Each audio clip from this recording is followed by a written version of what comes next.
नमस्कार, मैं हूँ आपकी काउंसलिंग साइकोलॉजिस्ट महिमा पारिक और आज का जो केस मैं डिस्कस करने वाली हूँ, ये सिर्फ़ आपकी आँखें नहीं खोलने वाला, आपके दिमाग के पुर्जे हिला देने वाला है। बिकॉज़ मैंने जब ये केस एक्सपीरियंस करा था मेरी लाइफ़ में, तो मैं मान नहीं पाई थी कुछ टाइम के लिए, क्योंकि मैं नई-नई इस फ़ील्ड में थी काउंसलिंग में, तो मैं खुद नहीं एक्सेप्ट कर पाई थी कि ऐसे-ऐसे केसेज़ हो रहे हैं और ये बच्चे फेस कर रहे हैं। क्योंकि बच्चों के दिमाग में एक साइकोलॉजी भरी पड़ी है कि पेरेंट्स तो भगवान है, पेरेंट्स तो कुछ गलत कर ही नहीं सकते। तो जब बच्चा काउंसलर के पास जाता है, तो अपने माता-पिता की बुराई भी नहीं कर पाता। उसको लगता है कि यार पेरेंट्स तो भगवान है, माता-पिता तो कुछ गलत नहीं कर सकते, और काउंसलर भी यही सोचता है कि बच्चे क्रिटिसाइज़ करते हैं पेरेंट्स को, जबकि पेरेंट्स उनके भले के लिए सोचते हैं।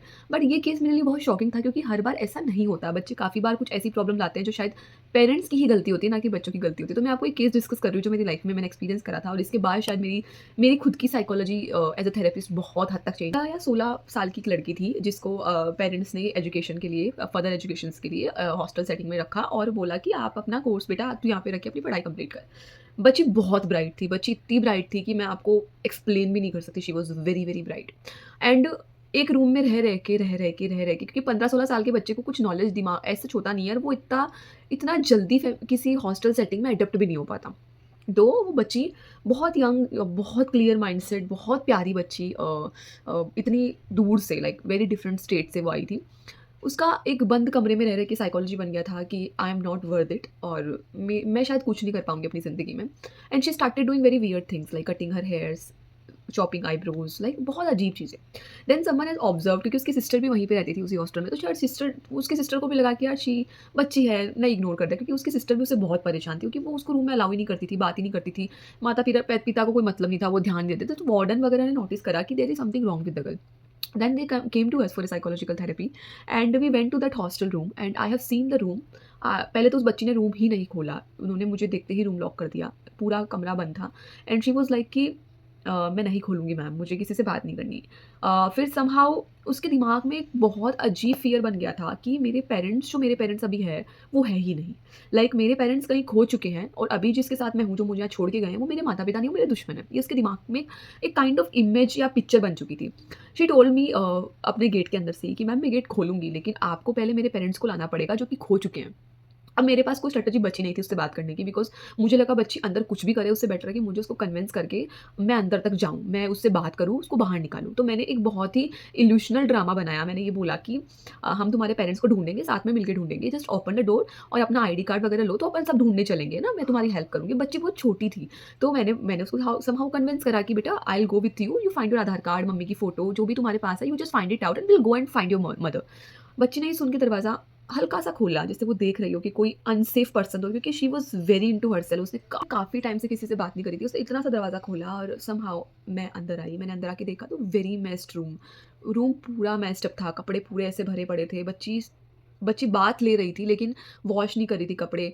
एक एक विज़न बोर्ड लगा था जिसके ऊपर काफ़ी सारे स्टिकर्स लगे हुए थे, जहाँ पे लिखा था I want to die, the universe have no plans, everyone everyone is want to kill me. And बहुत अजीबोगरीब वियर्ड चीज़ें। एंड मैं नोटिस करके समझ गई थी कि देयर इज़ सीवियर, बहुत ज़्यादा सीवियर कुछ बच्ची के साथ गलत है, क्योंकि मैं साइकियाट्रिस्ट नहीं हूँ, मैं साइकोलॉजिस्ट हूँ। तो मैंने समहाउ एक एक्सपर्ट हेल्प लेने की सोची उस टाइम पे कि I am not the person who is right for that girl.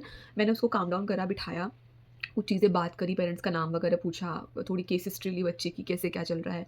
बच्ची को कम्फर्ट दिया, एंड समहाउ हमने उसको थोड़ा-थोड़ा झूठ बोल के कि बेटा will find your mother and father and will search for them, you tell me about yourself. And मैंने उसकी डायरी खोली। उसकी डायरी में इतने प्यारे-प्यारे स्केच बनाए हुए थे, like she was a wonder artist.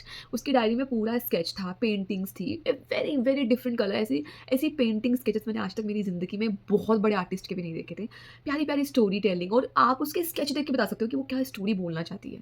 Because I am very expert in draw a person test and projective techniques, तो I have just seen the stories and I was like she want to tell something from so long. और इतने प्यारे-प्यारे story telling थी कि आप उस picture को देख के पूरा स्टोरी लाइन बता सकते हो उसकी लाइफ में क्या चल रहा है। And that girl was so alone, 15-year-old child alone in the room, mentally harassing herself, drawing pictures, an incredible artist, and what her parents did to her, उसको एक ऐसी जगह छोड़ा जहाँ से वो बिलॉन्ग नहीं करती। एक ऐसी जगह से, मतलब इतनी कम उम्र में उसको हॉस्टल सेटिंग में छोड़ा जहाँ से वो बच्ची बिल्कुल बिलॉन्ग ही नहीं करती।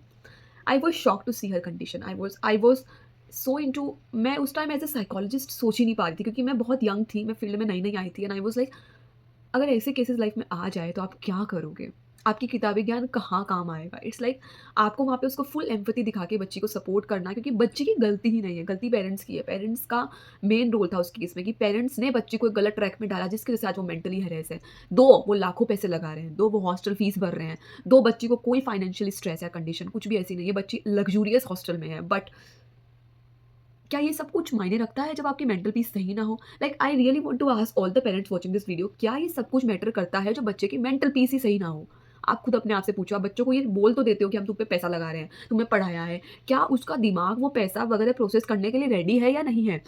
उस दिन से मेरे को ये चीज़ समझ में आई, कभी बच्चों को ये नहीं बोलना है कि बेटा पेरेंट्स को समझो। Parents, I was like I need to call immediately the parents and talk to them because this is not I can take as a psychologist. And मैं ये बच्चे को क्या काउंसलिंग करूँ उस टाइम पे? बच्चे को मैंने बहुत कंफर्टेबल काउंसलिंग ऐसी-वैसी जॉब नहीं है। आप जाइए, हेल्प लिए, और कृपया करके the end of the video I want to say अपने बच्चों को किसी भी चीज़ के लिए फ़ोर्स मत करें। Let your child B free and free from all the mental pressures. आप उस पे पैसे लगा रहे हो, I am completely with you. लेकिन उसको पूछो कि क्या उसे कोर्स करना है? क्या वो यहाँ पे पढ़ना चाहता है? और अगर वो एक बार बोलता है हाँ चाहता हूँ, और आपके पैसे डूब भी जाए ना, कोई बात नहीं। आपके बच्चे की मेंटल स्ट्रेस के ऊपर आपका पैसा नहीं हो सकता। अगर दिमाग चला गया ना, तो ज़िंदगी चली जाएगी। मैं एक ही पॉइंट पे ही बात एंड करूँगी।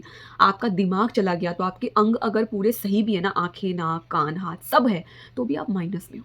कोई काम का नहीं है। आपका दिमाग जब तक नहीं चल रहा, आपका पूरा बॉडी ज़ीरो है। तो कोशिश करो कि दिमाग को चलाना, दिमाग फिट रहे, दिमाग फाइन रहे।